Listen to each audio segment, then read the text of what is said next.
up, everybody, and welcome to a brand new episode of the Lococast. I am your host, Elijah, aka Loco Lizard Man, and today I'm going to be talking about a number of the games that I've been playing, give a brief update on what I'm excited about PAX-wise, considering they have now released the list of most of the vendors and exhibitors that are going to be there. And this week's topic is going to be why I think now is the perfect time to grab a PlayStation VR 2. Let's get started with what I've been playing, starting off with Valhalla, or VA-11 space HALL dash capital A. Valhalla is a visual novel cyberpunk bartending game where there are a number of drinks you can make, and customers will come in, but they'll either straight up ask for, I'd like a beer, or I'd like a Piano Man, or something like that. Or they'll say, I'm feeling something sweet. And then you go in, you make based on decisions in the book and that. But the most important thing, even beside all that, is the story, the conversation that happens between Jill, who you play as the bartender, and the people coming in. And it really does a good job of setting up this world, what it's like in it, what the people are like. It's so well done. The writing is interesting at times, we'll say. We'll just say that. There have been a number of interesting screenshots I've gotten. But it is a really good game. I'm glad I'm playing it. I'm probably just under halfway, so I need to get back to that. But I've been enjoying my time with it. Next up, I've been playing Venus Vacation Prism Dead or Alive Extreme. I don't know if this is a remaster / re-release of a game that came out a number of years ago. There's a song in it that I really like, and the only way I found it so far is to find it on YouTube. And it's from the Venus.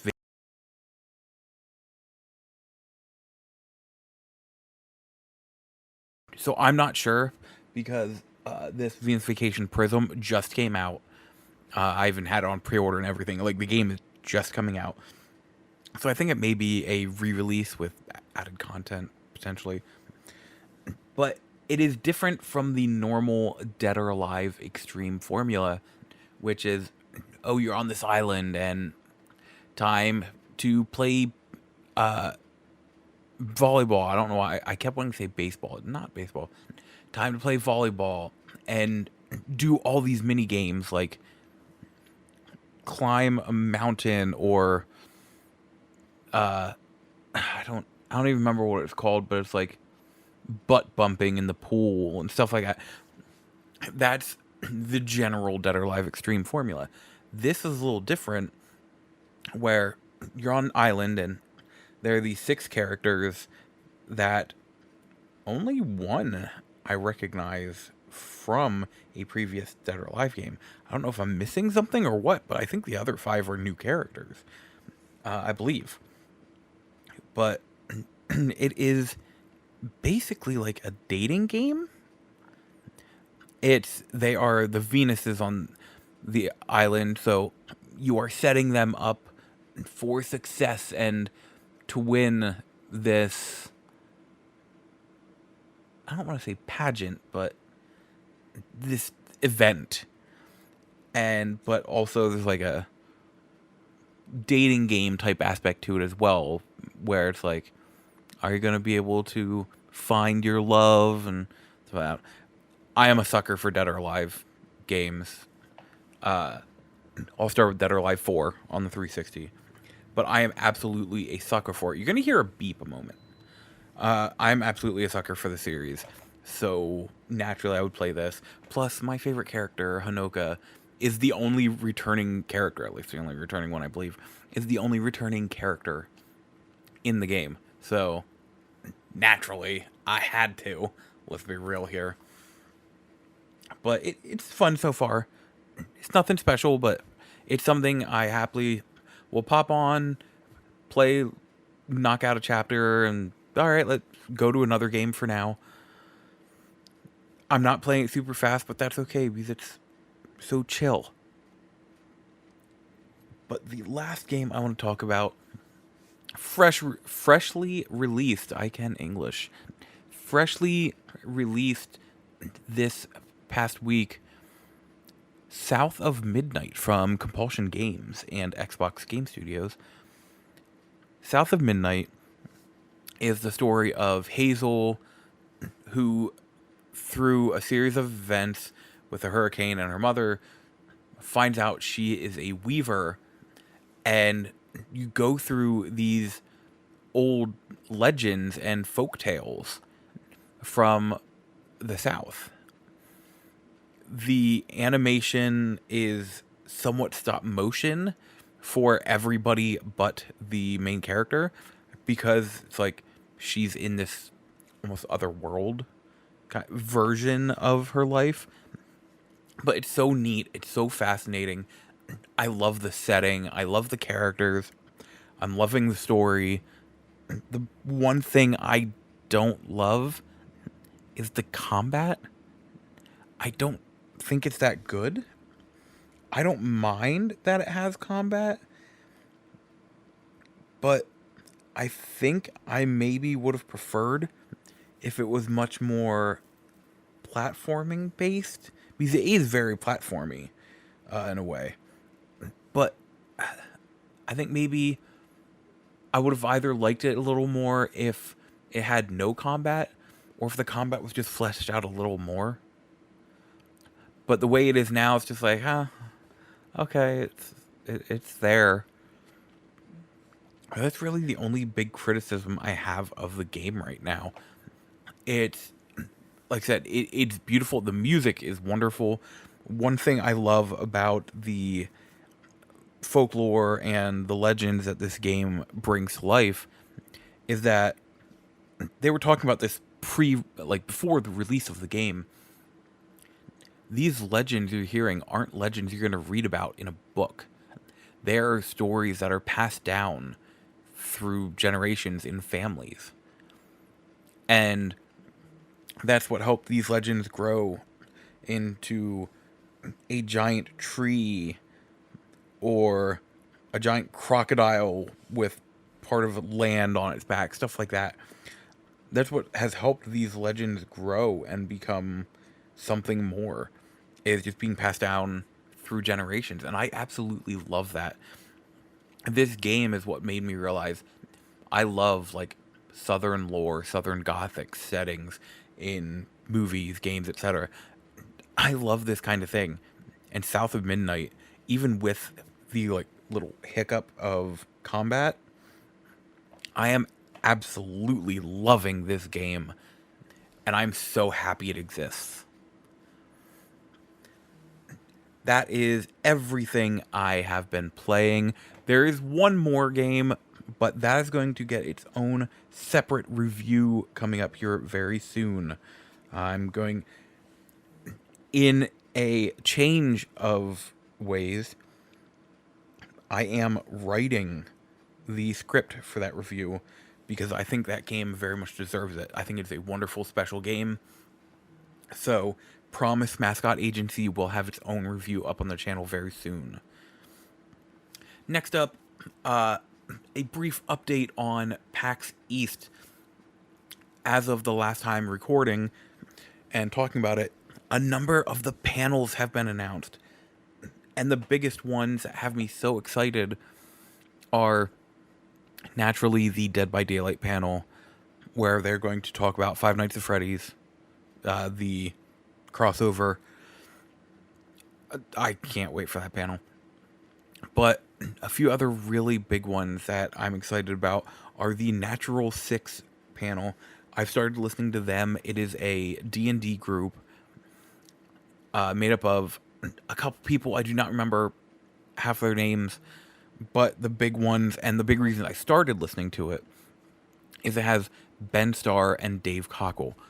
Ben Starr, voice of Clive in Final Fantasy 16, and voice of a number of things since then. He is a darling. And Doug Cockle, the voice of Geralt. So I've started listening to Natural Six because now I just love that show.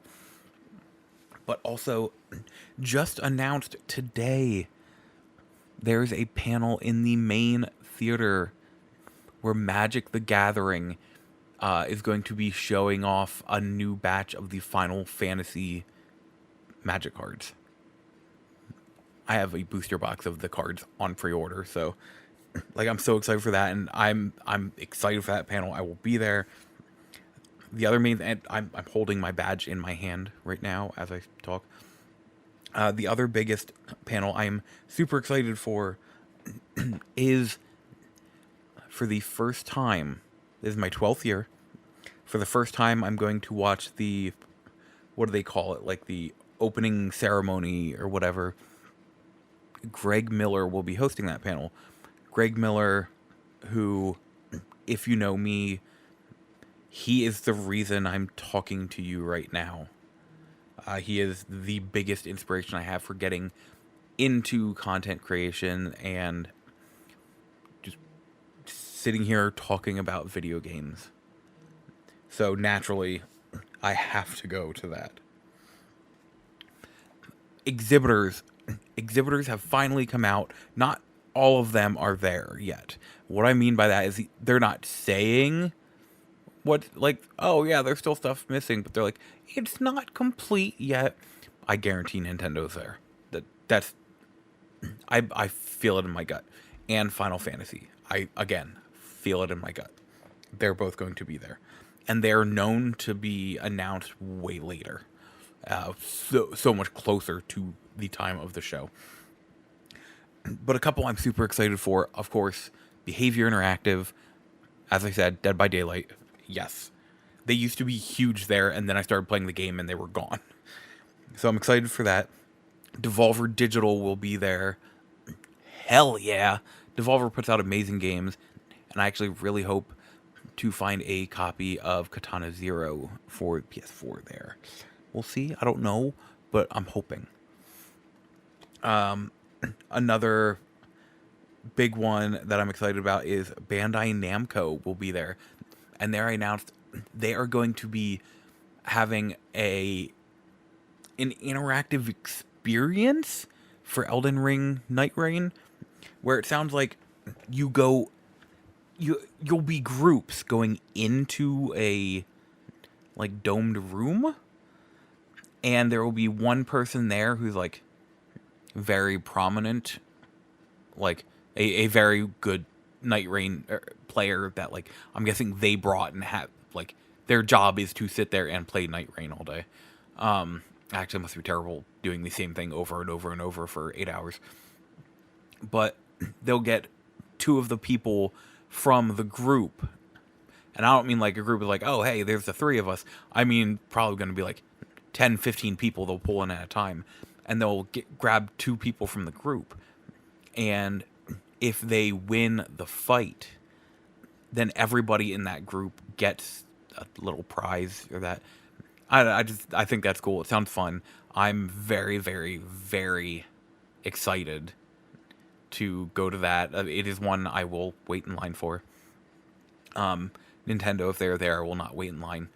I know it'll be to play the Switch too, and the biggest thing that would excite me is it would mean a lot of people are in that line, meaning other lines will be a little shorter.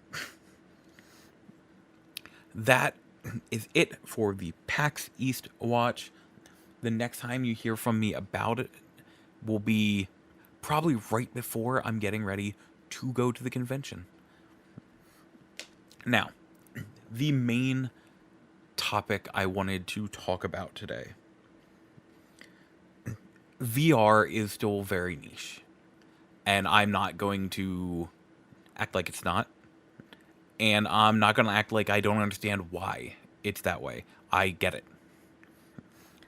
But I think now is the perfect time to get a PlayStation VR 2. And I'm specifically talking about the PSVR 2 because that is the one I have experience in. And I do have some exclusive games on that list because I know like MetaQuest has some exclusive games that are supposed to be amazing. I'm not going to discredit those. I'm just talking about what I know. And what I know is it is the perfect time to look at getting a PlayStation VR 2. First, let's talk about the price. It launched at, what was it, 600? Which is a lot. I got lucky and got mine cheaper because I bought it off of a friend who didn't want it anymore, who since bought another one because he missed it. I got very lucky, but 600 is a high price. And again, I'm not saying that it's not still a high price. If you don't have a PlayStation 5, you're looking at a $900 investment into getting a PlayStation VR 2. So, like, don't mishear me. I get it. That is a lot of money. If you have a PlayStation 5, one of the first big things I want to talk about, there was a permanent price drop on the PSVR 2. It is now $400, and that is for the bundle that comes with Horizon Call of the Mountain, which I haven't even played yet. I don't have it. But it's on my list of I would like to play sometime. But that is the version that comes with Call of the Mountain. $400, that is a $200 price cut. I think that version might have been $450 or $650 when it released. So that's a $250 price cut. I think $400 for it is a very good and very worth it price. Because one of the big things people often talk about is, well, VR doesn't really have any games. Or all the VR games are just on-rail shooters and stuff like that. One of the big reasons I am here today is to discourage that kind of talk, because that is very, very inaccurate. VR games have come a long way since that point. That's like the main thing I want to talk about today. Why I think it is the perfect time to get it. It's because the games have caught up. And there's a certain kind of game that has gotten a lot better. And why I think it makes it easier to hop into a PlayStation VR. Yes, you have games like Beat Saber and Pistol Whip that are the games that everybody talks about with, oh, VR, you need Beat Saber and Pistol Whip. Yeah, they're great games. You absolutely need Beat Saber and Pistol Whip. Amazing games. But the rise and advent of pure VR gaming in a sense of pure games has risen a lot. Metro Awakening is the fourth title in the Metro series. There was 2033, Last Light, Exodus, now Awakening. It is a prequel with an all-new story, all-new cast of characters set in this world. It is an incredible game that through my time playing, I spent so many times going, oh right, I forgot I'm in VR. Because the gameplay just felt natural and I was so sucked into the world. It was incredible.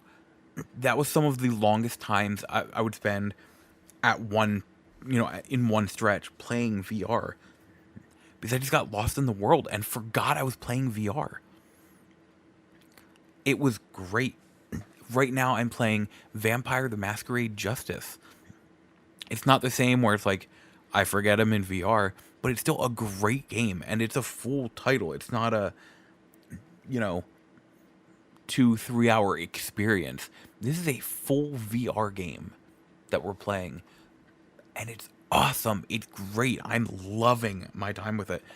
There are titles I haven't gotten to yet, like Sushi Ben, which looks incredible as well. I have it installed.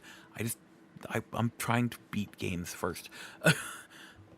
But then you have one of the biggest reasons I say it is a perfect time to jump into PlayStation VR 2, and an easy way, the rise of games that have a VR version.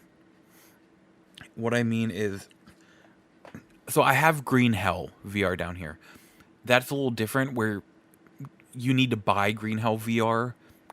Like, even if you have Green Hell, you need to buy the like VR version of the game. It is a full another game. It starts and plays differently. So I get it.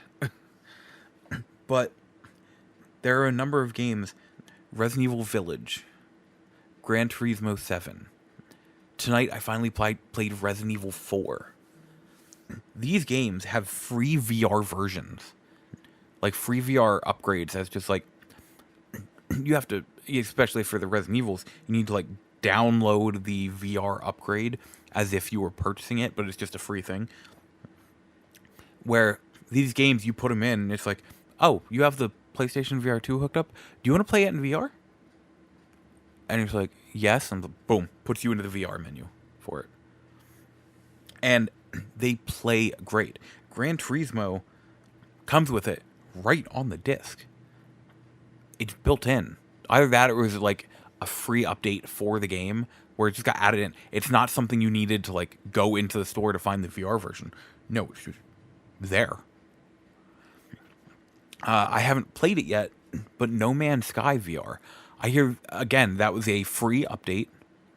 You just need to put the game in, and you know, with the updates it got, the VR version is there.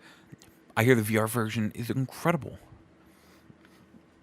But the game I want to talk about that really brought on this topic and idea for me of why I think we need to put the idea of VR not being worth it, or VR games not being, you know, like full games or like real games. For $10, there's a VR upgrade, which I get because they had to completely rework the entire game. There is a VR upgrade for Hitman World of Assassination. It is a $10 upgrade. As of a week ago, it's not anymore, but Hitman World of Assassination was on sale for $27.99 US, and the VR upgrade is $9.99. So for $38, you could have Hitman World of Assassination in VR. Playing VR in that game is a game changer, literally. Hitman World of Assassination, I already think, is one of the best games ever made. This made it even better by just, I get lost in that world in VR. And it is so fun because stuff goes off the rails. There I am in VR, trying my best to stay sneaky or stay in character for these different costumes. And then at one point, I'm just there. All right, you know what? Grab the fire axe. If somebody is just on the way to where I'm going, they're getting a fire axe to the head. Because why not?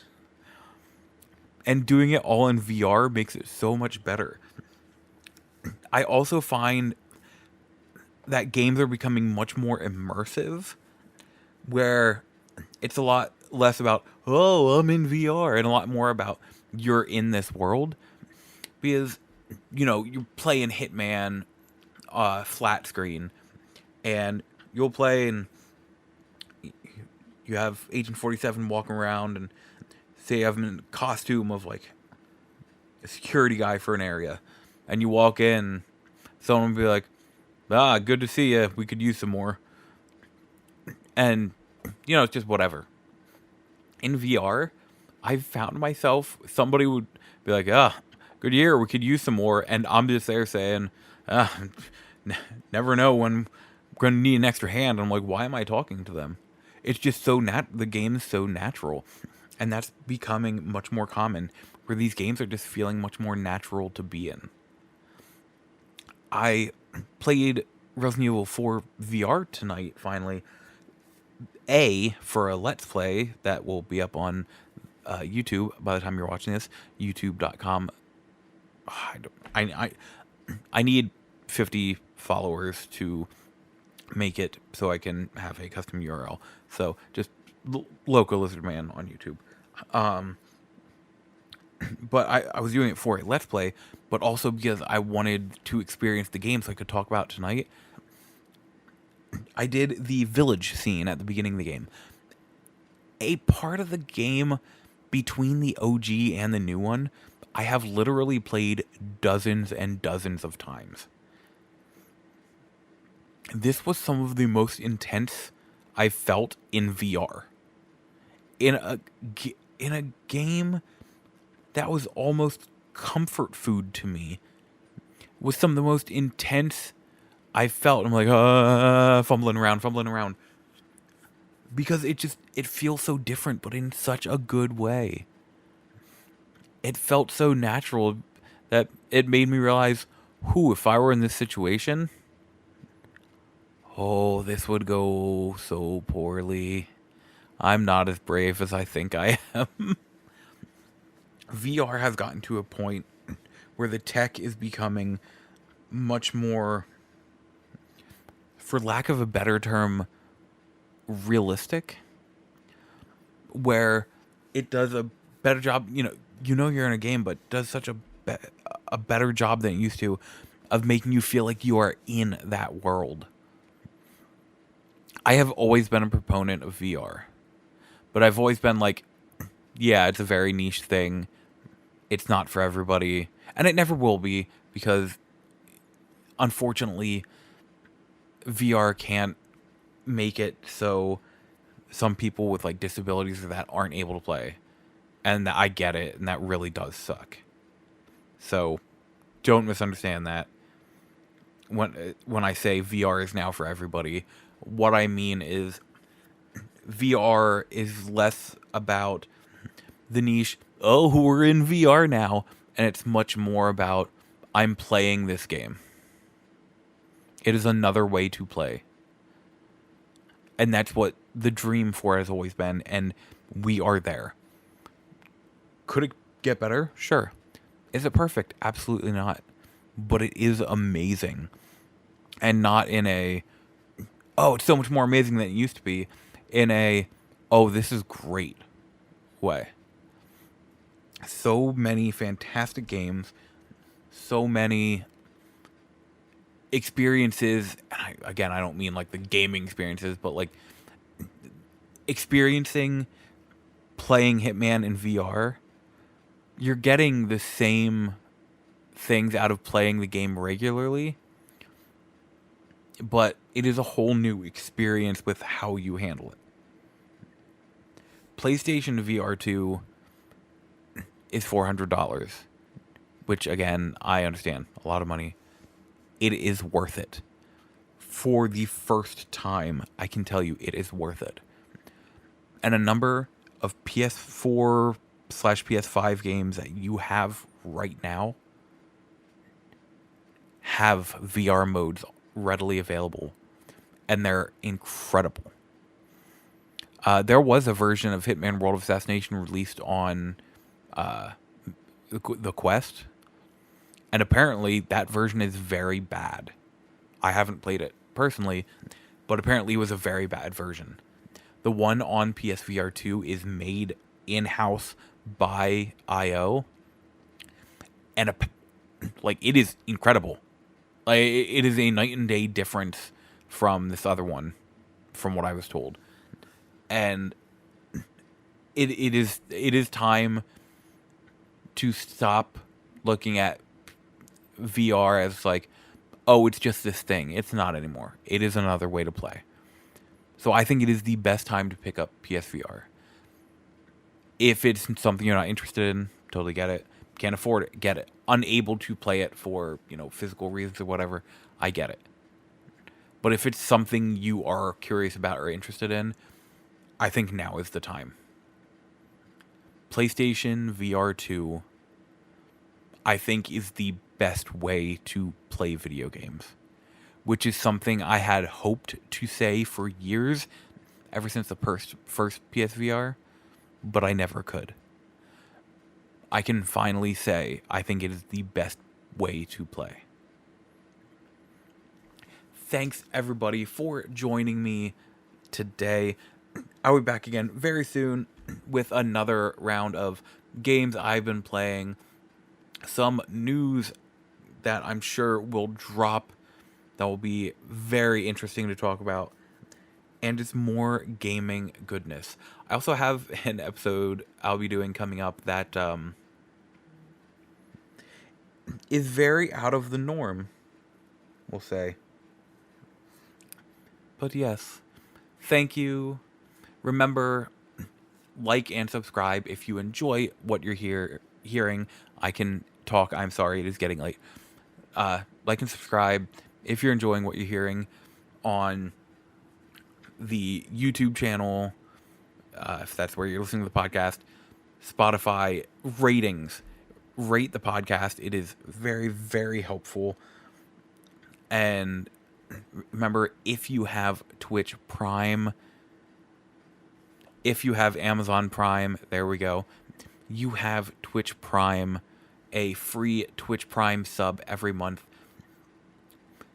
I would love it if you came to my Twitch, twitch.tv/localizardman, and gave me that Prime sub. But if not, that's okay.